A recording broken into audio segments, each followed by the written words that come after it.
In this episode, Peter Constantine speaks about his journey into world of languages, his translation work in multiple languages, and his novel Purchased Bride. Set in Turkey in the final years of the Ottoman Empire, The Purchased Bride reflects the true story of author Peter Constantine's Greek grandmother, Maria, who was bought when she was 15 by a much older, wealthy Ottoman man. The novel Purchased Bride can be purchased using the link given in the show notes. Peter Constantine's recent translation include works by Augustine, Rousseau, Machiavelli, Gogol and Tolstoy. He is a Guggenheim Fellow and was awarded Pen Translation Prize for 6 early stories by Thomas Mann and the National Translation Award for the Undiscovered Chekhov. His translation of complete works of Isaac Babel, published by W. Norton in 2001, received the Koret Jewish Literature Award and a National Jewish Book Award citation. He is a professor of translation studies at the University of Connecticut and the publisher of World Poetry books. Welcome to our podcast, Harshaniyam, Peter. So nice to have you with us. Thank you very much for the invitation. You are exposed to different cultures, diverse cultures, and so many languages at a very young age. Could you please tell us in detail about it? Yes, I was born in London. My father was British of Turkish background. In fact, I should say of Turkish and Greek background because his mother was Greek and his father was Turkish. Although when the mother married my grandfather, then all Greek ended and she became completely identified completely with the Turkish culture, language. So he grew up speaking Turkish, but when he moved to England, became a British citizen, then that was really the identity what he identified with, let's say. But my mother was Austrian and I grew up in Greece. I would say that experience of growing up in Greece from 3 to 11, of course, those are such formative years. And then 2 years back to England, to boarding school and just school in general. And then back to Greece again, let's say 14 to 17. So if you ask me where did you grow up, I would say Greece really. But Austria was also a very important element because we only spoke German with my mother, and I would spend every summer with my cousins and my grandmother in Austria. So that and the very vibrant dialect spoken in that village, which was on the borderline of, the borderlands. I don't know why I said borderline, that's rather interesting. So let's say the borderlands of Slovakia and Czech Republic, literally just a few meters away. So that had a very sort of vibrant language. And also, in fact, Slavic was also spoken there. So we had village dialect and Slavic. So my first introduction to the Slavic languages, the Slavic family, was through the local dialects of Czech and Slovak that were also spoken in our borderland village. So that there, in that sense, straight away, I then really did grow up with English, German, these Austrian dialects and Slavic, Greek straight away without really having to do much for it. In other words, it was something that just existed. I think in many parts of the world that is the case. From what I've heard and seen of India, for instance, so many people will speak 4, 5, 6 languages and it's completely natural and expected. In Europe, we're always surprised. But if you grow up in one of those situations where many languages are spoken, then, of course, I think the brain just reaches out and absorbs these languages. And it's a natural thing to speak, let's say, Telugu to your grandmother and maybe Marathi to your father and different, Especially in southern part of India, each state has its own language. For example, my mother tongue is Telugu. Hindi is spoken widely across the country. So we were taught Hindi in school. And of course, thanks to British, we are taught English, right? So these 3 languages, most of us we know these three languages. Most of us can read, write, and understand these three languages. So after the student life, probably some of us may go and work in some other state, right? Southern state, let us say. Obviously, once you spend your life there, you will get to know one more language minimum, right? That's how it is. The part where you spent your life in Greece in childhood is very interesting, actually. Other than Greece and Turkish, I guess you were exposed to Romani and one more language, Arvanitika and Sanskrit, of course. When I was a teenager, when I returned to Greece, I went to the international school that I went to had a scholarship system, and the headmaster, Mr. Myers, who was a fascinating character, in fact, a major cricket champion in the 1920s in England, like major star. He was quite elderly, but he had set up the school in an interesting way. So most of my lessons were in Russian. They also taught Vietnamese, yes, but in fact, he said, choose Russian or Vietnamese. I chose Russian. I always wonder what would have happened if I'd done my schooling in Vietnamese. Now, why Russian and Vietnamese? So Russian made particular sense at that school because it was still during the Soviet era in the 1970s and early 80s. Let's say the Russian department had students who were either children of, let's say, Polish or Bulgarian, Czech, let's say, diplomats in Greece. And all of them knew Russian, of course, because they'd always learned Russian as a second language. They spoke their own language, and then Russian was very important because of the East Bloc. So there was that. Our teachers, interestingly enough, were émigrés, meaning that they were from Mrs. Diko, who was my main teacher, had been born abroad from parents who had fled the revolution in they'd fled Russia in 1918, and she was born shortly thereafter. But her Russian was absolutely excellent. What was interesting there as well was that despite the books being Soviet, we also read things that were not available in the Soviet Union. Authors such as Nabokov or Isaac Babel, he was available at the time in the Soviet Union, but not actually. He had been disallowed during the Stalin years and then rehabilitated, Isaac Babel, who I then later translated. But even though he had been rehabilitated, as one might say, it was still, when I went to the Soviet Union in 1979, I spent a lot of time trying to find in the bookstores, find works of Isaac Babel, and there was just nothing available. Anyway, so in other words, it wasn't an unusual setup in that sense at that school. Now, as far as Sanskrit is concerned, they just happened to have a Sanskrit teacher, and they asked us, do you want to do ancient Greek or do you want to do Sanskrit? And I thought Sanskrit would be an interesting option. I saw the Devanagari writing. I thought that was very interesting.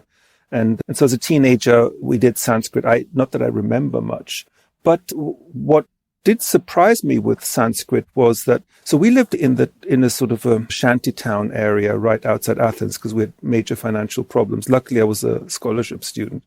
I started hearing things that reminded me of Romani. Like, we didn't realize that Romani was originally an Indian language, really, that the Roma had originally migrated, I don't know, 1,000, 1,500. I'm not sure about the history. In fact, they themselves did not know when I initially asked them. They did not really know what they thought they'd always been in Europe somehow. This was before internet, before much education, as it were. But I noticed things like trishul, for instance, which is the word for cross, for us, in Romani. So when you go to church, you'd say something like, do you make your cross? Because as a church, you have to do a trishul outside. Now, trishul, as many people would know, is the great symbol of Hindu, the Trinity, like the Tridevi, right?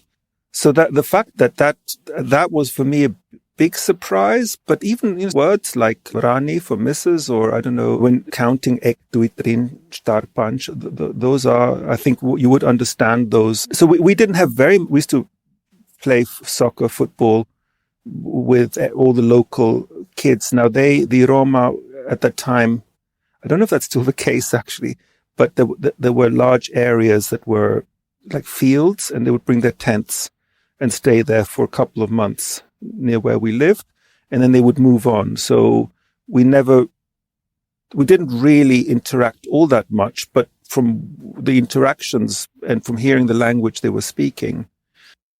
You mean to say these were nomadic tribes who used to...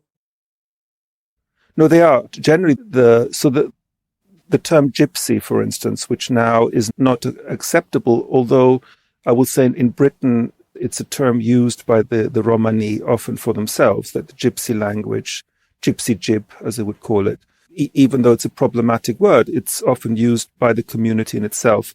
But let's say the Roma or the gypsy traditionally are travelers. And in England, in fact, they're called travelers as well. They have caravans and they move around, or did. Now it's maybe semi or not at all. I've lived for 40 years in the States. So what I'm talking about, in a sense, is from 40 years ago. In fact, I'm going to Greece tomorrow. So I think you're inspiring me to look into what's happened if they're still moving around. One peculiar term which I have come across for the first time, terminal speaker for a particular language. So terminal speakers, so the sad situation where so many languages in the world are dying. And terminal speakers are the last generation of speakers, and it could mean various things. First thing it means is that you're terminal because you're not going to give that language to the next generation. So that's why it's terminal. The next generation, so you will not speak the language to your children or to the younger generations. The second thing it often means is that you don't do it because you don't speak the language well enough anymore. That you were a generation where your parents spoke the language or your family spoke the language to you, but you'd respond in the dominant language. In the case of Arvanitika, which is one of the local languages in Greece, in that case we would have parents speaking Arvanitika to us, and we would answer in Greek. And then maybe a couple of words in between. You know the language well enough to understand anything, but it's maybe a passive knowledge. And that could also be at different levels, meaning that, yes, you speak it, but not well and you make grammatical errors if you're forced to speak it because you're not used to speaking it, but you know the vocabulary, you know what things are. Or it could also just be that you simply know it if it's said, but you don't actually know how to produce it, the word. If somebody says to you, how do you say, I don't know, car? And you say, I don't know. But if you hear the word, you know what it is. So those are the different ways that terminal speakers are considered or defined. Arvanitika, is there a script for that language or it's only spoken? No, it's an unwritten language. Greece has many non-Greek languages with many, I think I would say about 6 maybe. So there's Vlachika, there's Pomachika, there is Tsakonika, there's Ponash, which is one of the Slavic languages in the north. So none of those have a alphabet except Tsakonika, which is it's a sister language of Greek. It's the only language that's genetically relatively close to Greek, meaning people say that it's a split of ancient Greek that developed in its own way in the mountains in the Peloponnese, because the landscape was very rough down there and cut off. So people for centuries would live in mountains and have very little connection with other people. And so the language would develop in its own way over a period of 1,000 years. So there are no efforts to archive the language in terms of recording or something? It's just going to die? Very, very little, unfortunately, yes. These languages are not held in any high esteem. They're not taught or studied. There are some linguists who are working on it, luckily, as a sort of a last effort. So there are hopes that we at least will have, I think within one generation, they will no longer be spoken, but hopefully there'll be enough. So I was saying, I hope that there's enough material there for next generations who might be interested in relearning the language to have something there. Early days of your life, you're exposed to so many different languages. You think that is the one which drawn you to translations? Yes, I think so. Actually, that is a very interesting question. Translation hit me by surprise. So I wouldn't say that if you'd asked me this question when I was 17 or 18 or 19, I would maybe not have thought so. I would have said I'm interested in languages, I'm interested in reading in different languages, and it's just wonderful to do that, be able to do that. The first time I did a translation was of a Dutch friend who was writing, and I thought the story was rather interesting. I thought, you've written this, you've published this in Holland, wouldn't it be nice to send it out to a literary magazine here in the United States? And I really enjoyed that, and that was the first revelation that this is something that could really be very exciting. I had done a translation before. When I was 16 or 17, I'd been asked to translate a very short piece of Nietzsche, the German philosopher, into Greek. And that was for a footnote for an encyclopedia. That was a tough experience because Nietzsche, of course, is very difficult. And so I had to try and recreate that in Greek. That was, I would say that was not successful. I think I failed in that translation. And that maybe even made me think, oh, this is too difficult to be doing. So the first natural approach was, the first time I felt comfortable translating really was with the Dutch short story. I didn't mention the author who had been a friend, but it didn't work out because he was quite horrified by the result. Now, I would like to say in my own defense that his Dutch-American friends thought it was very good. The editors thought it was good too, but he had trouble. He wanted me to follow things in a much more literal way, like his sentence structures, which in the Germanic sentence structures are quite difficult to recreate. You need to move them around in English. At least that's my interpretation, but he didn't want it, and so that was never published. But I so much enjoyed the process that it started my career as a translator. So I wanted to add that I'm very thankful to him for the opportunity, even though it's sad that we didn't manage to publish what I translated.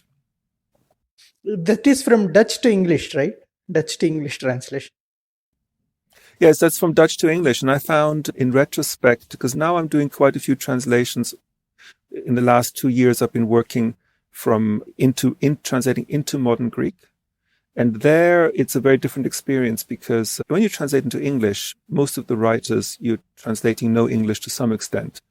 And then it's a question of how they feel about their work. Do they want to involve themselves and try to control the translation or not? It depends on the character of the author, I think, and on the author's relationship somehow to their own work.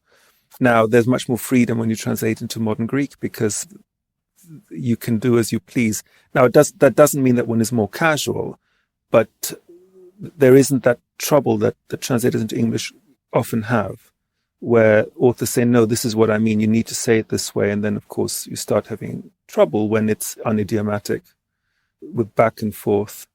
So that's an issue that we all face, I think, but it can have catastrophic results, like when the author absolutely insists and you cannot send it out because then it would be a weak translation. It would sound unidiomatic. You would see the foreign language, the language you're translating from, in the text. Its rhythms might sound like someone whose English isn't very strong if you follow the directives or what the original author is insisting on. Lesson here for budding translators, I believe, is don't work with authors who know the destination language. Yes, that's an interesting way of putting it. Now, unfortunately, so many people speak English, right? I think what you're saying is very interesting. I would say yes, but no. The yes is be careful who you work with and be careful of your relationship with your author, because the author could get in the way, and now the author can also be of great help.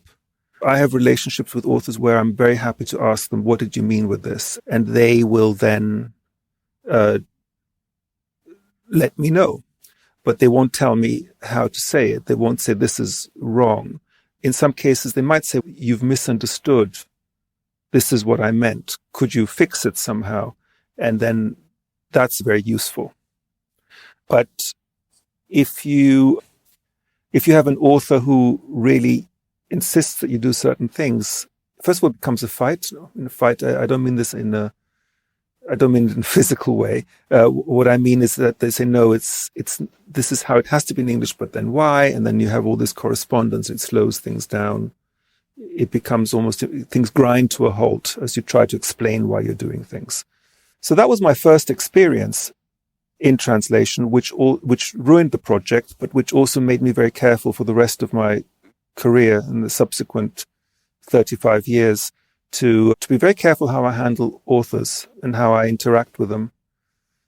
And in many cases, I also translated authors who were no longer here, like Anton Chekhov or Tolstoy, the Russian authors, Gogol. So that they're the only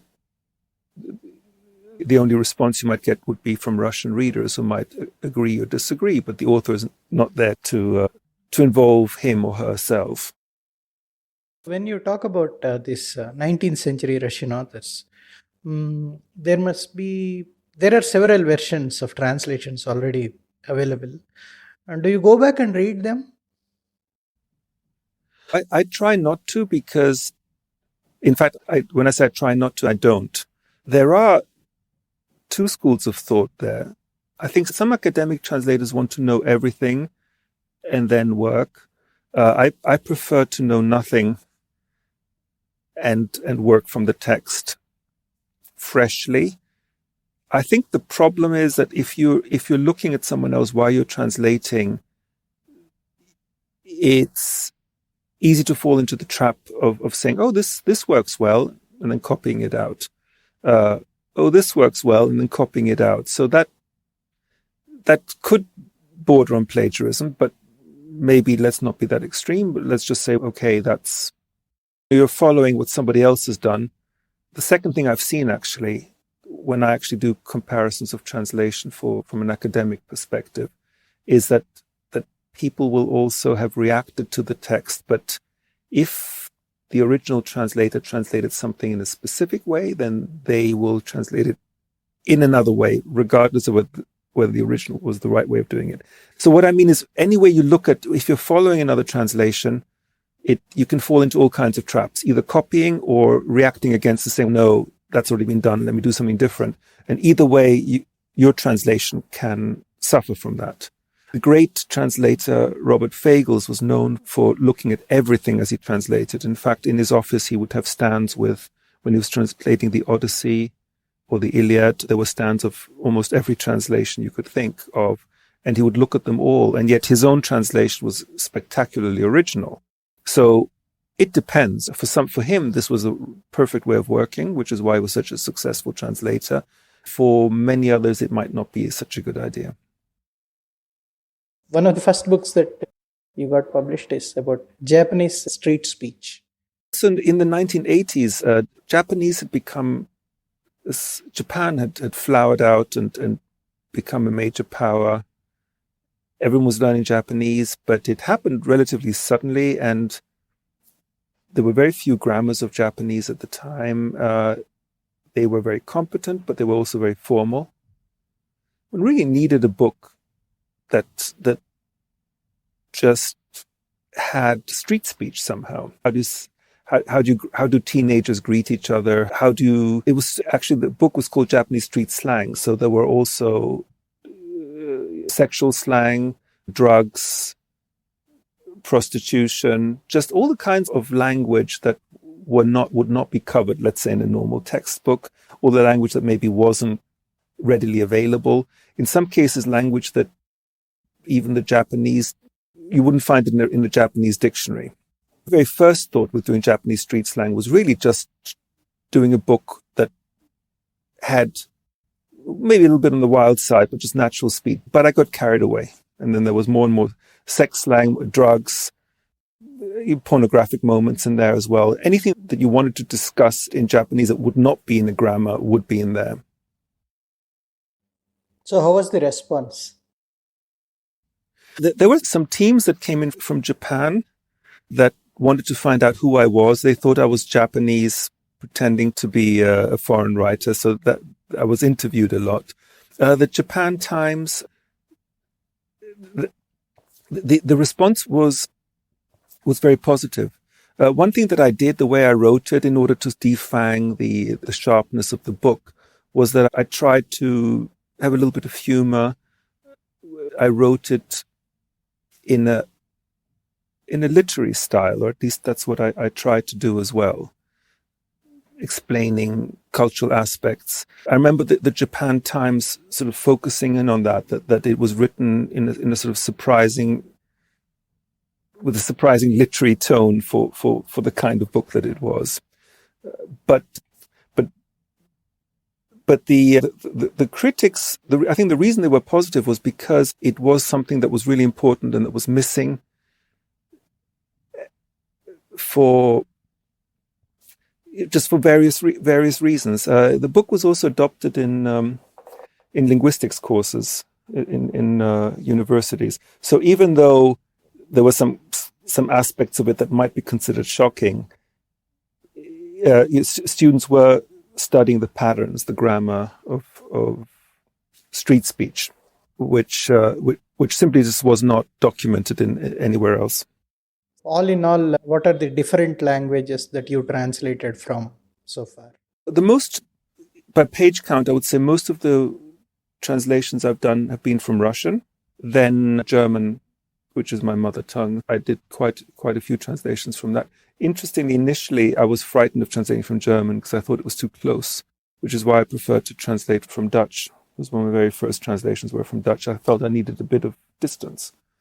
But that distance is an interesting thought, I think, for a translator. And maybe if you are translating from your mother tongue, you do need it. I felt more comfortable doing that as I became more, as my career developed, I started doing more German translations as well. But most of them have been from Russian. And then I did 2 novels from Slovene. I did translated from Italian, The Essential Machiavelli for Modern Library.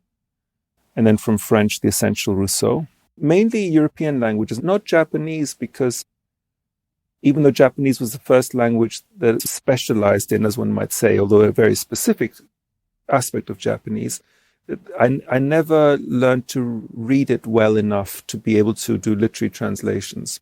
So I feel that when I read Japanese, I'm maybe at the level of a 12 or 13-year-old, which in Japan would mean that you'd have trouble reading the newspaper because of the characters. So had I done that, at some point, I was interested in Japanese and wanted to continue, but it would have meant complete and absolute immersion and a dedication to it that somehow it was too difficult for me. Basically, that's the long and the short of it. And I was working on Russian translations at the time, so Russian won out. So Russian, Dutch, German, French, Italian, and Greek and Slovenian.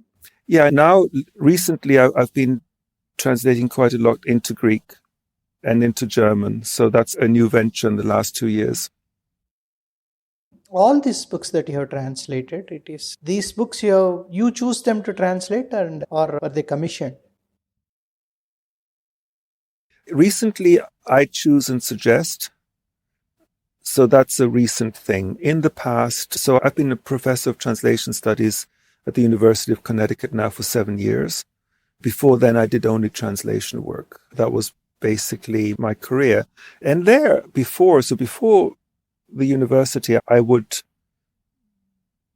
either be approached by publishers I'd worked with, such as Random House, Modern Library, or W. Norton, who would maybe ask me, they would say, as in the case of Augustine, The Confessions, which was one of the more recent books I translated, that they wanted to have a version of Augustine's Confessions, and did I want to do that?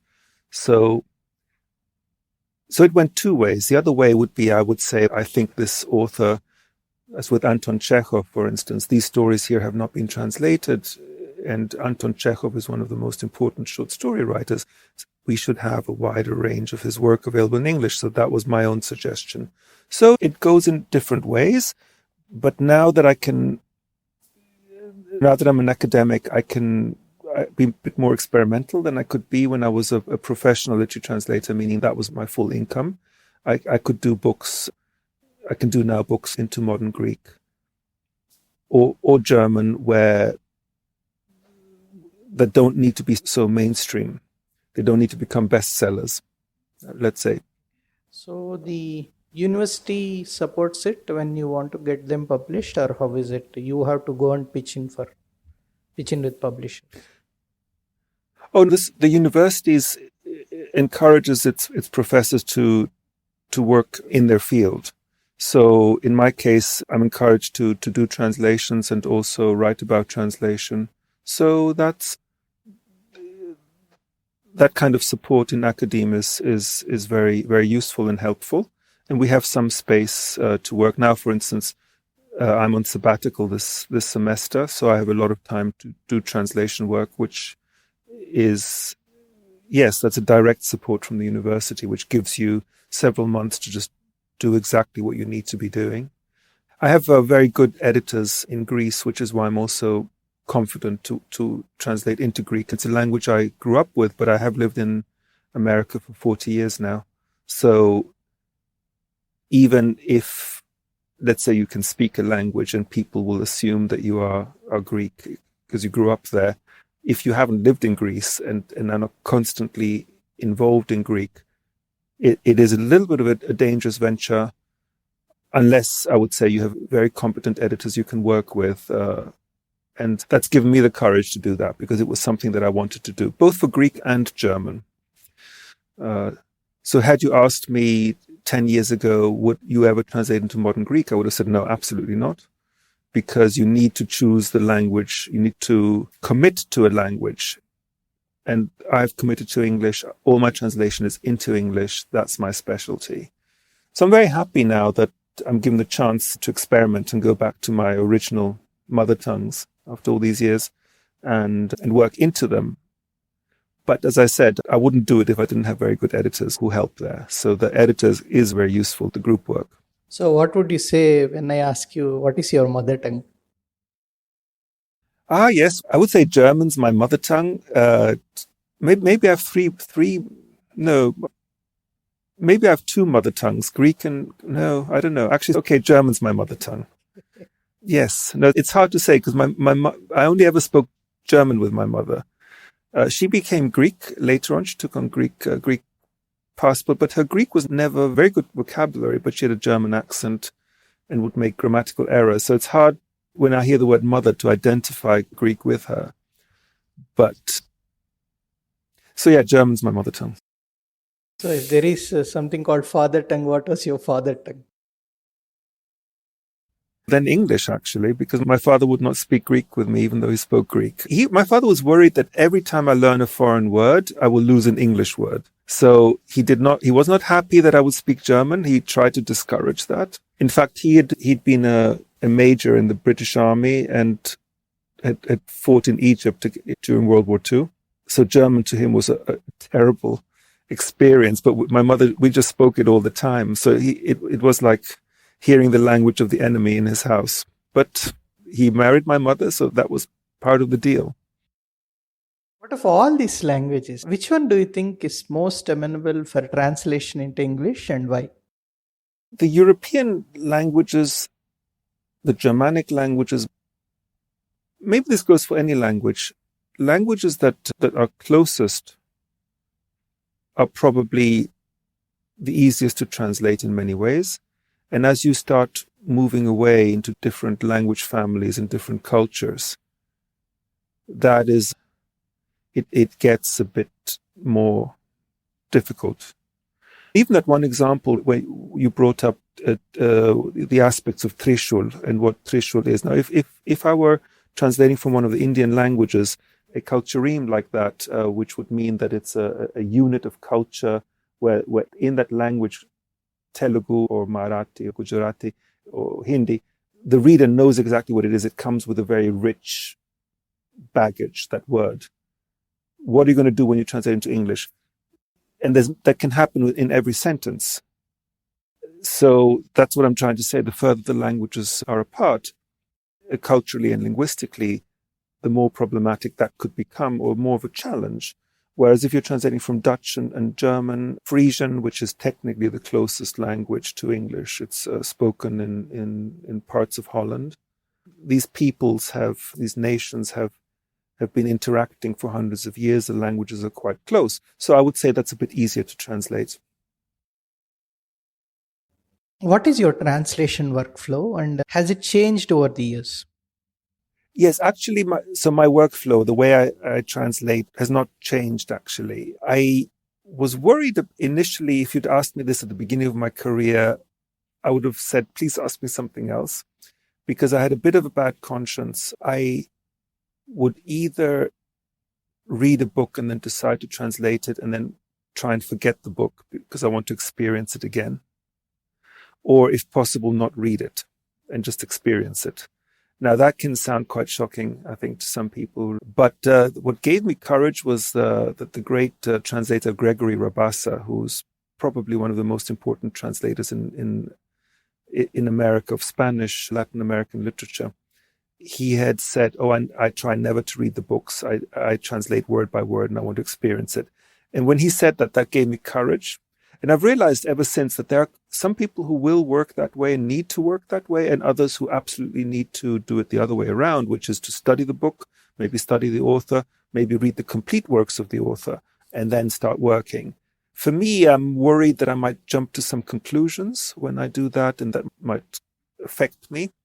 So my general tendency would be, I would say, I need to know what I'm translating. So of course I need to read the book, but then I really want to forget it.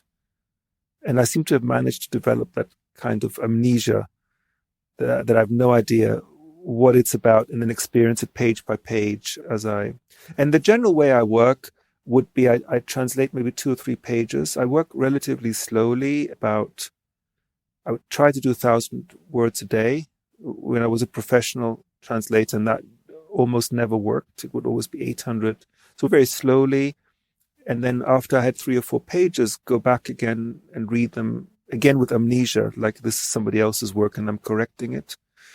And then again. And so this sort of almost an obsessive way of working. But what that would mean as well is that when I was on page 20, then those 20 pages were pretty much ready, unless something happens later on where I need to go back and change something because of a better understanding of what the author intended.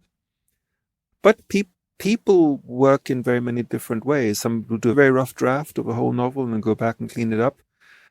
And I think it's important in translation studies to help young translators or students, young translators, to find out what's best for them. Because if I'd been forced to either do a rough draft from beginning to end and then go back, and if I was told this is the only way to translate, I don't think the translations would have worked out. So the fact that I did that secretly without any tutelage, I think was a good thing. And I'm careful with my own students to let them find out what's best for them personally so that they can have successful translations. What is your opinion about translator and author fit? That's a very important question. I think a translator needs to understand what his or her range is. It doesn't mean that because you are a very experienced translator with lots of successful translations, let's say, that you can absolutely translate whoever.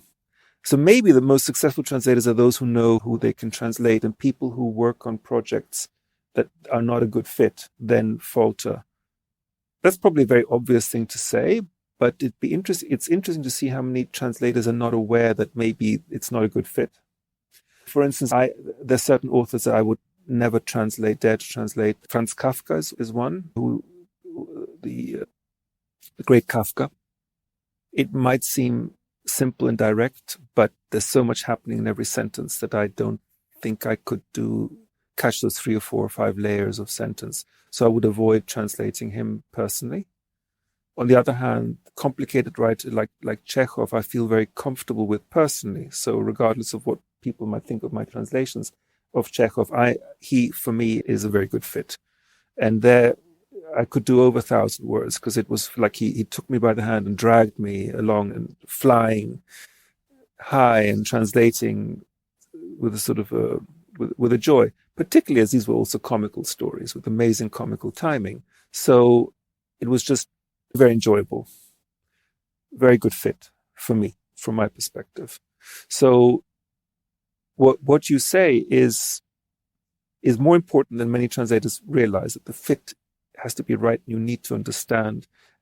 A Greek poet who I find very attractive and who I would have wanted to translate, Phoebe Yanisi, for instance, I realized that actually she was out of my range somewhat. And one of my students at the time, who had published several poetry books, Brian Sneeden, I felt was a very good fit, because I'd read his own personal poetry and I thought, they actually would work very well together. So I'd suggested Brian Sneeden to Phoebe Yanisi because of that fit.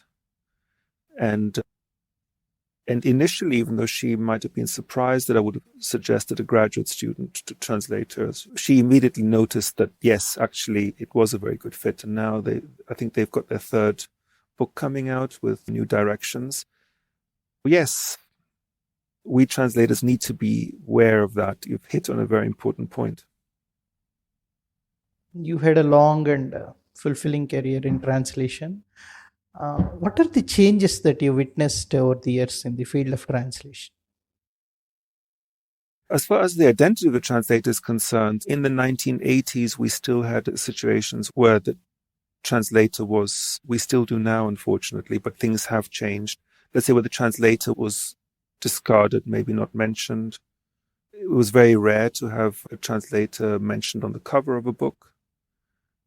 That still doesn't always happen now, but one of the big differences, I think, is that translation is now seen as an important creative element. If you have a Chekhov book in English, it is not Chekhov, it is Peter Constantine's version of Chekhov, let's say. And that is something that has become a bit more visible and more, we're not as invisible as we were. So it's the visibility of the translator has changed. I think that's an important thing. I think in academe as well, now translation is held in higher esteem. We have many programs in Britain, but also in the United States. Sort of large and energetic departments that teach translation theory. So translation theory has developed a lot since I started over the last 30 years. That I think these are very important elements and changes. Now, probably the most stunning change, of course, is what people call liquid modernity, meaning the internet. There, I would say that is amazing. Now, I was one of the very first to be using a word processor when I started translating. It had 25 KB memory. So I could do a few pages and then put them on one of those enormous diskettes. And that meant a new flexibility, not having to write by hand or by typewriter. So that was one thing. Then, but even in those days, I would collect words that I didn't understand and that were not in my dictionaries. And then on Fridays, go to the New York Public Library on 42nd Street here in New York and spend the day looking them up in the big dictionaries that they had over there. So that now the words that I was looking up then, drop them in Google and there you go. What a change. That has really changed things, I think, for translators. And the next thing now, of course, is machine translation. Lots of translators will use, like Google Translate, for instance, even for literary works, will put in passages and then maybe edit them. I don't know where that's going to go. That's the next generation, which I personally cannot embrace, but it'll be interesting to see how the machines work. There's a prediction that in the future, not the too distant future, translations will be done by machines, and then people like myself would be the editors. Let's say somebody, hopefully, who knows Russian, for instance, might go through and see if the machine has caught everything. So we would become like glorified editors. I don't know if that's the future of translation, but it seems that it might be. So when did you first translate a book? That was in 1990s, early 1990s? Yes, the first was the six early stories by Thomas Mann. And there too, so Thomas Mann, the great German author, Nobel Prize winner, had, these were stories that were not known, had not been translated. It was an important book in a sense, small, but it was again an important element of a major author who was not known. And so what happened was, it was my first book. It got the Penn Translation Prize, and that changed everything. So when that happens, which is of course a very unexpected, it opened the doors to other books. So straight away I was offered a possibility to do Chekhov, and there too I wanted not to translate the major stories of Anton Chekhov that people knew, the Lady with a Lapdog, stories of that kind, but to show a side of Chekhov that was unknown. I translated about 200 stories that had not been translated before. And then that got the National Translation Award too. So what I would say about that is, awards are really like lottery. It's because there's so many good books out there, so many fascinating translations. It just happens that one was chosen for whatever reason by a jury. But when that happens at the beginning of the career, the doors open. So I had an easier time, I think, than most because of that lottery, that luck, with the first two books that I did. This identity of the translator, did it bother you? I must say that it didn't bother me. What happened was that I was very young. I did these books that were like bestsellers in their own ways. There were articles, newspaper, New York Times, this, that, the other, photographs. There was a lot of fanfare, which I was also accused of, like being out there, a bit loud and influencer. Not that that word existed back then, but that I had that kind of a mentality. And some people were not too happy about that. Why am I being photographed and in the New York Times when I'm just a translator? Okay, I'm not saying that with bitterness, but it was a very new concept, because we were not supposed to. It's not about you; it's about the book, and I think that could be seen as. I can understand why that is, but yes, and I was accused of being a little bit too out there.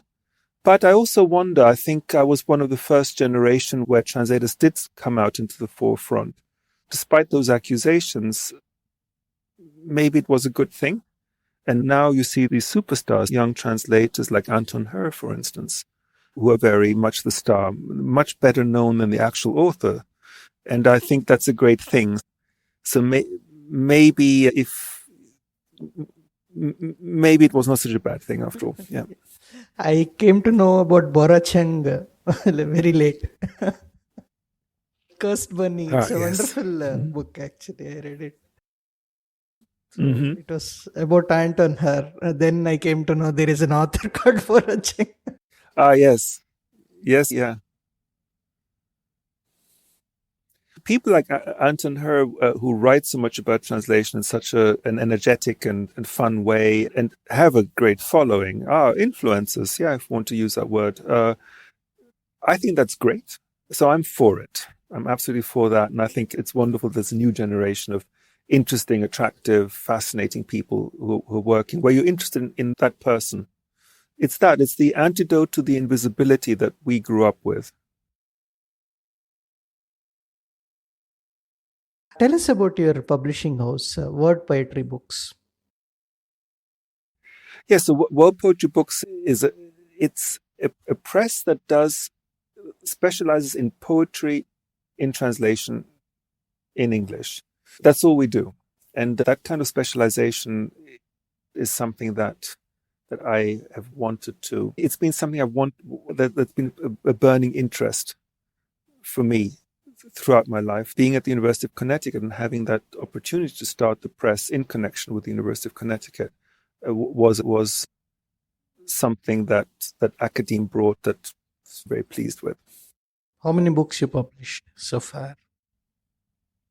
So we have a new editor, Matvey Yankelevich, and we have an upcoming 20 titles. It's so we start when he came in about 2 years ago. We had 5 titles. It's absolutely flowered out, I think, in a very energetic way. I think within the next 2 or 3 years, we are just going to be producing book after book. Now, having spent so much time in translations, how did you get into writing a novel? So the novel, the Purchased Bride, which came out earlier this year, it is something I've been working on actually for the last 20 years. It's not that made it sound like it's a 700-page book or something, which it's not. But it took so long to write because I wrote it in bits and pieces. And that is because it was something I wanted to look into the family history, my father's side of the family. But I always felt that I'm a literary translator, not a novelist. I will say I still feel that way. This was something I wanted to write. And yes, it was done piece by piece over a period of 20 years. So if I were to start again, people have asked me if I'm going to do a sequel. I don't know that I'd have the energy to do that over the next 20 years because I'm actually more fascinated in translation, in translating what other people. I'm more interested in what other people have to say than what I might want to express myself. And maybe that's one of the qualities of a translator, wanting to read and wanting to bring that work into the language, into the translator's language. I read that this past suppressed in your family. Yes. Now, it is a novel, but it's triggered by the Turkish side of my family. So my father's parents, in other words. So my father was in his 50s when I was born, and his father was in his 50s when he was born. So we're talking here at the beginning of the last centuries when this book. So my father was born in 1914. The book is set in 1909 in Istanbul, in Constantinople, in then the Ottoman Empire. It is a novel. It's not a memoir. It might look like it's a memoir, but because also the fact that, as you pointed out, the information was suppressed, my family did not really want to talk about the Turkish side of things. It was more of, and my father never wanted to really discuss his mother. He felt his father was an admirable man he admired and wanted to be like. His mother not. She was quite insignificant to him. So in real life, she was 13, not 15. I made her 15 in the novel so when Maria in the novel is purchased by this older man, she's 15 because actually there's a lot of inner life that I explore, and I felt that a 15-year-old would maybe be easier to treat as an author. So I guess that's my confession there. But it is a novel and not a memoir. So I think I want to admit straight away that there are these elements that were invented. But she coming from a faraway place and she will be bought, by her would-be husband. Purchasing of very young girls by wealthier Ottomans was a practice. Today it looks like slavery because there's no agency by the young girl. I will say the word girl. We're talking about 12 and 13-year-olds. Definitely not a young woman. My father as well thought that practice was benign. How wonderful that his father had saved a very poor, insignificant girl and given her opportunities. Now, had she not been so beautiful and had she not been so elegant and all that, she wouldn't have been saved. So there's that side too, which is not discussed. So if you were young and beautiful and the right type, then that meant that you would be placed well, if not. So I had an issue with that, of course, which is why I want to explore that. And Yeah, the protagonist Maria is really an aspect of various young women of the family and of the time. That too, she was not the only wife, right? She was one among many. Yes, so Muslims can have up to 4 wives and then concubines as well, at least at the time. I think it's a practice now that's not really done except in very wealthy families today, because you need to keep a household with many wives and concubines is a very complicated and expensive thing to do. It was back then too. At the beginning of the last century, even the wealthiest Ottomans were no longer really doing that because of the complexity. It was easier, let's say, to have maybe a second wife or a concubine in a villa somewhere and then visit, than to have everyone in one household. So that's really almost an anachronism, something that would have been done in the 19th century much more. But the Ottoman Empire came to an end in 1924, and that's when all of that ended. And Ataturk then stepped in and modernized Turkey in this very energetic and aggressive way. Veiling as well. Women's veils in the 1920s were ripped off their faces if they walked with a veil in the street. Now that's no longer the case. I think Turkey is moving back in its interests and mindset to an Ottoman period. I don't mean that there's a regression to the Ottoman period, but let's say it's held in higher esteem than it was 50, 60, 70 years ago. Now, these details, to right, obviously you say that it's fictionalized to certain extent, right? But other details, how could you gather? Growing up in Greece, there are two aspects of that. First of all, Greece and Turkey were, when I was growing up in Greece, you couldn't really say you were of Turkish background because of the Ottoman rule for 500 years of Greece. There's been a lot of animosity between the two countries, but they are still neighbors. So I think growing up there, the mentality and the let's say the mindset was familiar enough. That's one thing. Then much of the book describes the Pontic and Greek communities in Asia Minor. And that's something that we're very aware of in Greece. And my aunts would talk about aspects. It was constantly around in the air, but not really discussed in any specific way. So I'd pick up these elements. Then there was also some research involved because I discussed certain political things there. And I just wanted to be sure that they were right. So I would read newspapers from the time, from 1909, in order to see what the public opinion was and just to check on certain facts. So research was also an element there. So research involved talking to your own family too? Yes. So the first version of the book I showed to my father, and he was very pleased with it. He felt that he said it's exactly how it happened, which I don't think is quite the case, but for some reason, and I've always wondered, like, why is he saying, oh, this is just the exact picture? And I'm wondering whether he meant that it catches the spirit of what was going on. He also thought I presented my grandfather in a very elegant way. He was happy about that, even though I'm not sure how positive my grandfather comes out in this novel. But he read it as a positive thing because I think he recognized him. My grandfather had been a very elegant, good-looking man, very stylish, and I do underline that. But he is purchasing a 15-year-old girl while he's doing that, and my father did not seem to have an issue with that.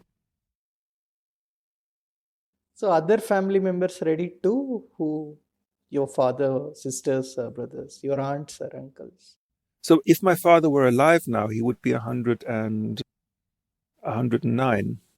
So this is why I'm saying that I've been working over this over 20 years. So the very first draft, which was just the outline, it was already in a novel form. It might have looked a bit more experimental than it does now, but it had exactly all the elements that this book, that the Purchased Bride has, were all there. I'm pleased that he looked at it, and I'm pleased that he was pleased with it, because that is a sort of a relief. In fact, not a relief. It is a relief. But my aunts, other people are not with us anymore. The picture that I see on the cover page, is it your grandmother or? Oh, no, it's not actually. I hope I'm not destroying a myth here, but I have, my father did not want any, I had no photographs of my grandfather or my grandmother, even though very many Turkish photographs, because he had cases of photographs that their family had taken with them from Turkey. Among them, not a single photograph of my grandmother and none of my grandfather. So that, I don't know why that is the case. For the cover, I wanted someone who looked innocent and yet sophisticated and maybe 14 or 15 years old. So I was very happy with this image that the cover designer, Kyle Hunter, had chosen. Yes. The reason for writing this novel, is it because you wanted to get connected to your past, or you wanted to explore the social history at that time? I think both. Initially, I just wanted to find out more about this problem. I felt that problems with my father had all stemmed from his Turkish upbringing, his very specific, what had happened, which he didn't see as a problem. He thought it was wonderful. But the fact that he sided with his father and that he disregarded his mother, I felt was the kind of, maybe that it translated itself also into our own family, the way it was a very strong feeling that men are very important and women are not. And that this was that he was very much, even though he had a Jaguar and a cigar and looked like a British gentleman in a Savile Row suit, that he was Ottoman actually, and never really a modern British person. So for me, this was an enigma. I wanted to look into it. It was a problem. Also, the problem of really being somehow Turkish, but not having a Turkish name, being crypto-Turkish, hidden in Greece. In Greece, it was considered that I was of Greek and Austrian background, with the Greek name Petros, Peter, not Mehmet. All of what made them really turn their backs on their Ottoman past, the whole family, so energetically on one hand, and what made them also so proud of being Ottoman on the other. So there was this schizophrenia that was very, troubling and a great mystery. And I wanted to explore that and spoke to him. Now, the stories were always shifting as well. Who knows what's true and what isn't? The fact that he also felt that the elements that I had invented, because I couldn't find out Maria's friends, for instance, in the refugee camps. I don't know if I'm ruining the plot, but I made them up. But he was like, yes, that's exactly how it was. Okay. Now, what are you currently working on, Peter? So I'm working on some two South African poets, Ronelda Kamfer and Nathan Trantral. They're from Cape Town in South Africa, and they write in Afrikaans and in Kaaps. So Kaaps is a version of Afrikaans that is spoken in Cape Town, and absolutely fascinating poetry. And I'm translating them into Greek. So that book's going to come out with Teflon in March. And that's what I mentioned earlier about having the joy and the luxury of working from a language that I very much enjoy, Afrikaans, into Greek, which is just a lovely experience for me. And so my editor, who's also the editor of the press, Jasra Khalid, who's Chechen Greek, he happens to be a very sensitive editor, particularly with poetry. He's a poet as well. Actually, when you have an editor who's also a major poet, that's when it's really wonderful, because then every nuance, every word is discussed. In fact, I have two editors. I also have another Greek translator, Iliopoulos, with whom I passed the sort of workshop the poems.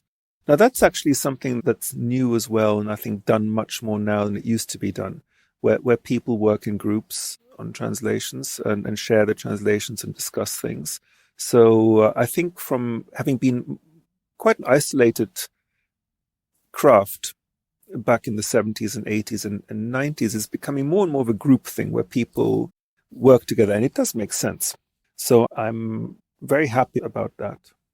And I've also actually just translated Ronelda Kampfer and Trantral into German as well. So I'm both their German and their Greek translator, which is a bit peculiar, but that book's being published, being sent around to German publishers right now.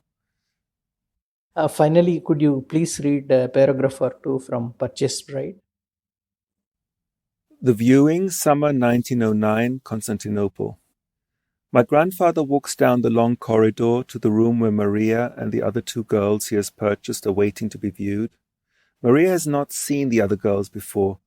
They're both 15, like she is. They've been brought from across the border in Batum, and like her, they've each been sequestered in a separate room for a week before this final viewing that will decide their fates. Despite the warm afternoon, my grandfather is in formal attire, a monocle that glints in the light, and white gloves fine enough for his rings to fit over the fingers. He's both a modern Ottoman and a conservative Muslim, so he considers the choosing of girls for his household a solemn occasion. It is now to be seen whether the girls will please him enough to stay on as concubines, please him only mildly and stay on as servants, or please him not at all and be sent away to be sold to other households. By the time my grandmother Maria entered his home, my grandfather had been purchasing girls for over 30 years, and during this time a fixed protocol had evolved.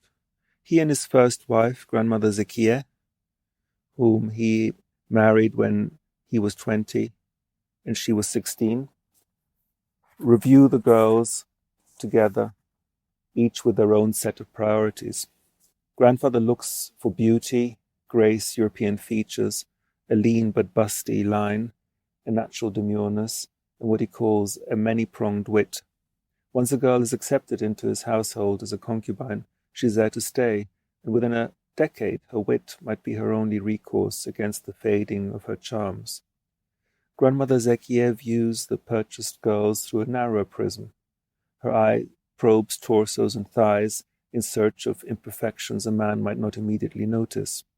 If a girl is to be resold, it will have to be before grandfather takes her virginity. So Zekieh looks for any flaws that might dampen his interest after his initial excitement pales. She also has a knack for evaluating the durability of a teenage breast, chin, or hip. Slim at 13 does not mean slim at 18. One chin can turn into 3.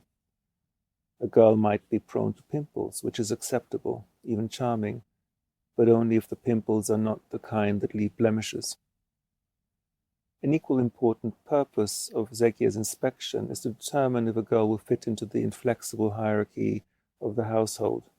Is the newcomer a quick learner, clever enough to acquire elegant Turkish?